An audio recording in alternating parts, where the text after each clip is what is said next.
তোমার সাথে আমার জরুরি কিছু কথা আছে। আমি জানি তুমি আমার কথার কখনো অবাধ্য হবে না, তাই বাবা হিসেবে আমি একটা দায়িত্ব পালন করতে চাই। তুই আমাকে কথা দে, তুই ওকে বিয়ে করবি। কি বলছো এইসব? তোমার কি মাথা ঠিক আছে? তুমি চুপ করো, আমি ওর সাথে কথা বলছি।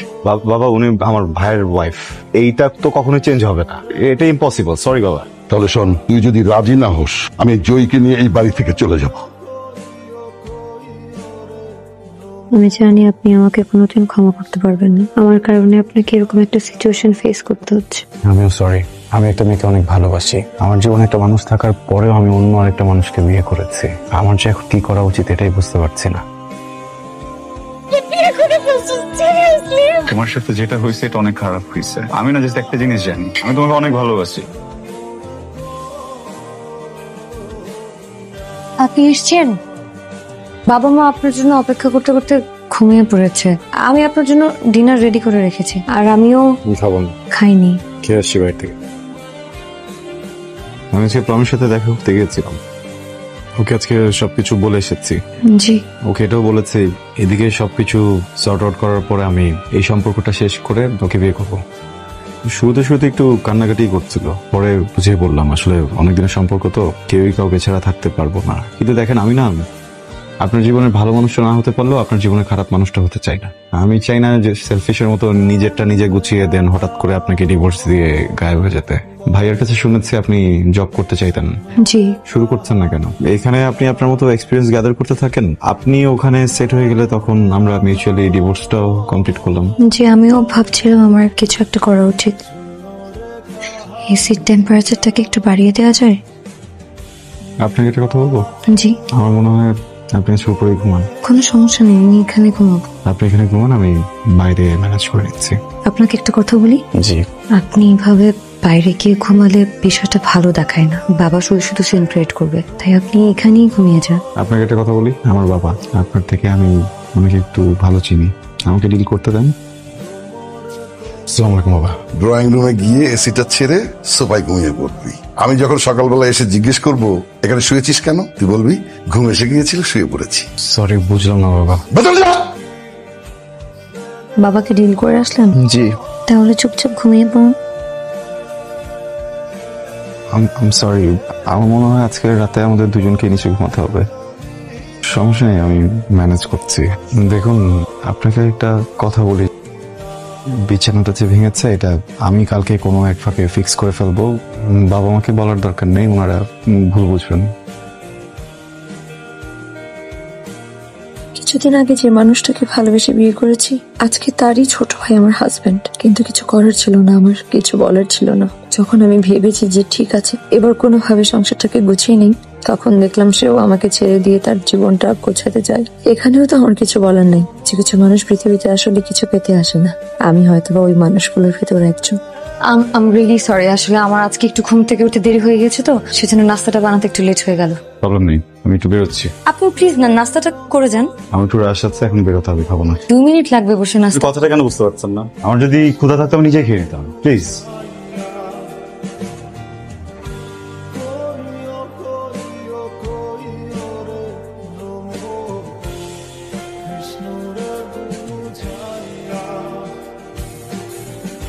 সরি, বুঝি নাই এটা নাস্তা ছিল। কিন্তু আমার না ওই পোলাও, গরুর মাংস এগুলো পছন্দ না। পৃথিবীতে একটা খাবারই খুবই পছন্দ, সেটা হচ্ছে চা পরোটা। আপনি কিভাবে জানেন? আপনার ভাই আমাকে সবসময় বলতো আপনার চা পরোটা খুব পছন্দ। আপনি যখন দেশের বাইরে চলে যান, আপনার ভাই আপনাকে খুব মিস করতো। জয়ী, আপনার জন্য সবকিছু অনেক কঠিন হয়ে যাচ্ছে, তাই না? কেন? আমাকে দেখলে ওর কথা মনে পড়ে। তুমি আর ওই মেয়েটা একই সাথে থাকো? না, একসাথে থাকি না। মিথ্যা বলবা না। একসাথে থাকি না, এক রুমে থাকি। একসাথে থাকা আর এক রুমে থাকার মধ্যে পার্থক্য কি আয়ান? ডোন্ট টেল মি যে তোমরা এক বিছানায় থাকো। এক বিছানায় থাকি না। দেখো, আমাদের আসলে এক রুমে থাকারও প্ল্যান ছিল না। আমি রাতে রুম থেকে বের হলেই বাবা অনেক কোয়েশ্চেন করে বসে, কিছু করার থাকে না। ও নিশ্চয়ই নিচে থাকে। তো নিচে থাকারই কথা, ও নিচে থাকে না? হুম। আচ্ছা, আমি বুঝতেছি না ও চলে যাচ্ছে না কেন বাপের বাড়িতে? তুমি কয়েকদিনের জন্য আসছো বাংলাদেশে, তুমি তো চলে যাবা। এই কয়েকদিন ও বাপের বাড়িতে থাক। মেয়েটা এরকম স্টুপিড কেন? আমি বুঝলাম না, ওর চরিত্রে সমস্যা আছে। না হলে ও ওর হাজবেন্ড মারা যাওয়ার পর হাজবেন্ডের ভাইকে বিয়ে করতে পারে না। প্লিজ এইভাবে কথা বলো না, আমরা মজায় মজায় বিয়েটা করিনি। সিচুয়েশনটা বোঝো। আমি আমার বাবাকে বাবাকে না করতে পারিনি, উনি কিভাবে আমার বাবাকে না করতো বলো? তুমি আমার ফ্যামিলি মেম্বারকে নিয়ে বাজে কথা বলতেছো। খুব গায়ে লেগে যাচ্ছে না? কয়েকদিনের মধ্যেই তোমার মনে জায়গা করে নিছে। তুমি আমার সিচুয়েশনটা বোঝো। একটা রিলেশনশিপে যতটুকু অনেস্টি দরকার আমি ঠিক ততটুকু অনেস্ট আছি। আমি বুঝতেছি তোমার সিচুয়েশনটা, আমার সিচুয়েশনটা একটু বোঝার চেষ্টা করো। আমি তো ইচ্ছা করে বিয়েটা করি নাই, বাট আমাদের একসাথে এখন থাকতে হচ্ছে, একই রুমে একই বাসার ছাদের নিচে থাকতে হচ্ছে, এখানে কিছু করার নাই। বাট আমি যেভাবে তোমার পিঠ পিছনে তোমার ট্রাস্ট রাখার চেষ্টা করতেছি, আমি যতটা এফোর্ট দিচ্ছি তুমি সম্মানটা আমাকে দিচ্ছ না, উল্টো তুমি আমার ফ্যামিলি মেম্বারদেরকে ছোট করে কথা বল। আয়ান, তুমি আমার সিচুয়েশনটা বুঝতে পারতেছো? আমার বাবা আমার মাকে চিট করছে, এখন সেম জিনিস আমার সাথে হচ্ছে। সেম জিনিস ফেস করছো না তুমি, প্লিজ। তুমি আমাকে না, তোমার বাবাও তোমার মাকে না বলে একটা বিয়ে করে ফেলছিল। আমি হয়তো তোমাকে না বলে এটা করছি, বাট আমি নিজের সাথে তোমাকে এটা বলছি না। আমি কি তোমার কাছে কোনো মিথ্যা বলছি? আমি তো সেটা লুকাইতে পারতাম। কয়দিন পর আবার চলে যাবো বাইরে, আমি এই কয়েকদিন তোমার কাছে সবকিছু লুকিয়ে তোমার সাথে এইভাবে দেখা করে ঘুরে ফিরে চলে যেতে পারতাম না? আমি সরি, দোষটা আমার। এটা কি আমার মেনে নেওয়া সহজ? এভাবে বলো না প্লিজ, ভালো তো বাসি তাই না? না হলে তো এত কিছু এই পর্যন্তই আসতো না। ঠিক আছে, আমিও সরি।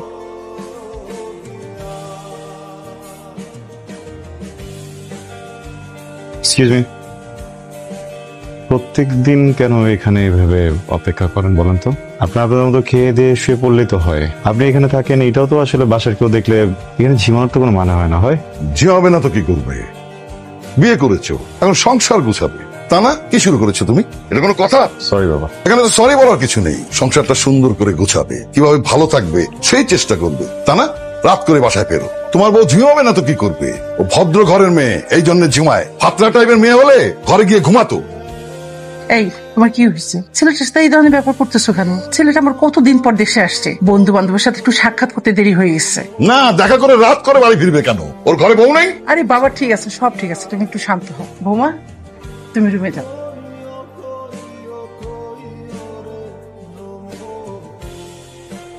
Excuse me. জি। জি শুনুন, আপনি কি ঘুমাচ্ছেন? না, বলুন। আপনার সাথে একটু কথা বলা যাবে? জি। আচ্ছা, আমি তো অনেক লেট করে আসছি, আপনি তো আমাকে খাবারের কথা জিজ্ঞেস করলেন না, আমি খাবো কিনা খেতেও বললেন না। আপনি লেট করে এসছেন তো আমি ভাবলাম আপনি খেয়ে আসছেন, সেজন্যই তো জিজ্ঞেস করিনি। এটা কোনো কথা না? একটা মানুষ তো 2 দিন বাইরে খেতেই পারে, এর মানে তো এই না যে সে এভরিডে বাইরেই খাবে, তাই না? আমি তার উল্টা ভাবলাম যে আমি বাসায় এসে খাবো। মানে আপনি লেট করে এসছেন তো এই জন্য আমরা 3 জন আপনাকে রেখে খেয়ে ফেলেছি। ঠিক আছে, গুড নাইট। আমি কিছু করে দেই? না, প্রয়োজন নেই। কিন্তু একটা কথা কি জানেন, মানুষের বাসায় ফ্রিজ কেন থাকে? যেন সবার জন্য রান্না করা হয়। কেউ যদি কোনো কারণে একদিন না খেতে পারে, খাবারটা যেন ফ্রিজে রেখে দেওয়া হয়, পরে লাগলে যেন সেই খাবারটা গরম করে খাওয়া যায়। ঠিক আছে? উঠতে হবে না, আমি খাবো না। তুমি কি কিছু ভেবেছো? কি ব্যাপারে? অনেকদিন তো বিদেশে থেকেছো, এবার তো সংসার হয়েছে, দেশে একটা কিছু করার প্ল্যান করো। আর কালকের জন্য আমি সরি, তুমি তো সব জানো মেয়েটার উপর দিয়ে কি কি গেছে। এই জন্য তোমার কাছে আমার রিকোয়েস্ট, মেয়েটাকে একটু সময় দাও। সামির, সারপ্রাইজ। তুমি কেন? আমি তোমাকে সারপ্রাইজ দিতে চাইছিলাম, তুমি উল্টা আমাকে সারপ্রাইজ দিয়ে দিলা। আর তুমি যে আমাকে নিয়ে এত প্ল্যান করছো, এতেই আমি অনেক সারপ্রাইজ। এটা নাও। তারপর আজকে তোমার বার্থডে। আরে বার্থডে আমার অনেক আসবে, সারপ্রাইজ অনেক দিতে পারবা। কিন্তু একটা সমস্যা হয়ে গেছে। কি সমস্যা? সমস্যাটা হচ্ছে যে তুমি আর আমি একটা রিলেশনশিপে গেছি, তাই না? এটা তো কেউ জানে না, অ্যাটলিস্ট তোমার আর আমার ফ্রেন্ডরা তো জানতে পারে। দেখো, আমি নজর জিনিসটা অনেক বিশ্বাস করি, তুমি জানো আমি চাই না তোমার আমার সম্পর্কে কারো নজর লাগুক। তুমি দেখো আমার বাবা আর মার কত সুন্দর একটা সম্পর্ক ছিল, কার না কার নজর লেগে এত সুন্দর সম্পর্কটা আজকে আলাদা হয়ে গেল। তোর বাপ মায়ের ছাড়াছাড়ি কি নজর লাগার জন্য হয়েছিল, নাকি তোর বাপ তোর মাকে চিট করছিল বলতো? আয়ান, তুমি এখানে? আমি এখানে এটা পরে বলতেছি, যেটা জিজ্ঞেস করছি এটার উত্তর দে। কেউ তুই এভাবে কথা বলতেছিস কেন? একটা মেয়ের সাথে কিভাবে কথা বলে জানোস না? বের হ এখান থেকে। আমি তোর প্রিভিয়াস ভার্সন। আমি যখন ডুবতেছিলাম তখন আমার বাঁচানোর মতো কেউ ছিল না। তুই শুকুর কর যে তোরে বাঁচানোর জন্য আমি এসেছি। যা এখান থেকে।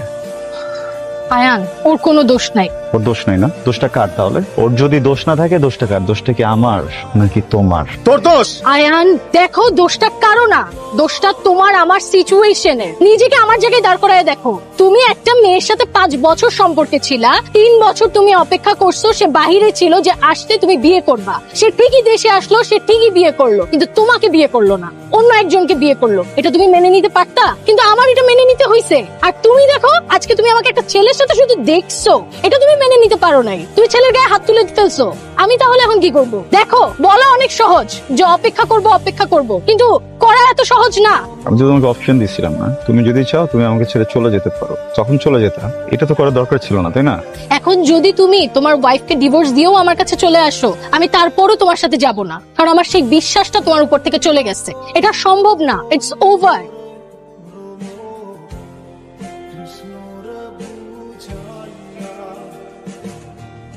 আপনি যদি কিছু মনে না করেন একটা কথা বলবো। আপনাকে দেখে মনে হচ্ছে আপনি ড্রিঙ্কস করে এসেছেন।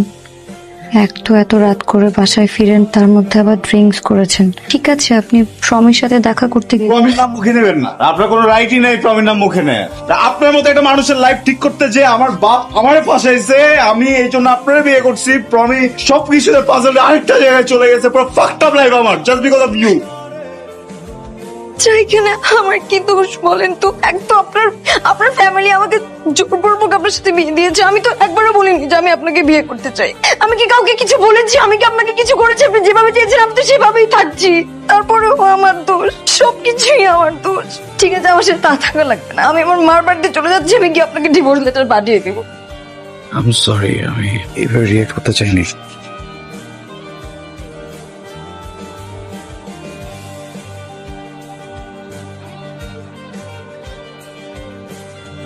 যাচ্ছি, আপনি কি আমাকে কিছু বলতে চান? আমি কি বলবো? এটা আপনার জন্য কি এটা? Divorce letter. আব্বা, তোর কিন্তু একটা বড় অভ্যাস আছে, তুই বিদেশে যাওয়ার পর একবারে যোগাযোগ বন্ধ করে দিস।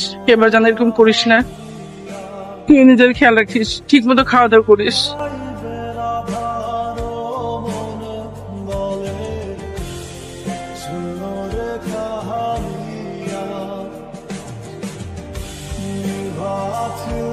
প্রিয় বউ, আমি আসলে খুব সরি। এই পুরোটা সময় হাজবেন্ড হিসেবে যেভাবে থাকা উচিত ছিল সেইভাবে থাকতে পারিনি। আসলে এত অল্প সময়ে ব্যাপারটা মেনে নেওয়া আমার জন্য খুব কঠিন ছিল। দেশে আসতে না আসতেই বিয়ে, তারপর প্রমের বিষয়টা, সবকিছু মিলিয়ে আমি একটু পেঁচিয়ে ফেলেছিলাম। হয়তোবা প্রমের সাথে বিচ্ছেদের দিন আমি একটু খারাপ ফিল করছিলাম, কারণ এই সম্পর্কটা আমার আর আপনারই ছিল। ওই দিন রাতে যা কিছু হয়েছিল এই পুরোটা এই জন্য হয়নি যে আমি ড্রাঙ্ক ছিলাম। আপনি আমার ওয়াইফ, আসলে একটা অধিকারের জায়গা আছে, কিন্তু এরপর কি বলবো না বলবো বুঝে উঠতে পারছিলাম না। ভেবেছিলাম হয়তো আপনি কিছু বলবেন, আপনিও কিছু বলেননি, আর আমিও কিছু ফেস করতে পারছিলাম না। কিন্তু এখন বলতে চাই, আমি আপনাকে ভয়ঙ্কর ভাবে ভালোবাসতে চাই, একটা সুন্দর সংসার সাজাতে চাই।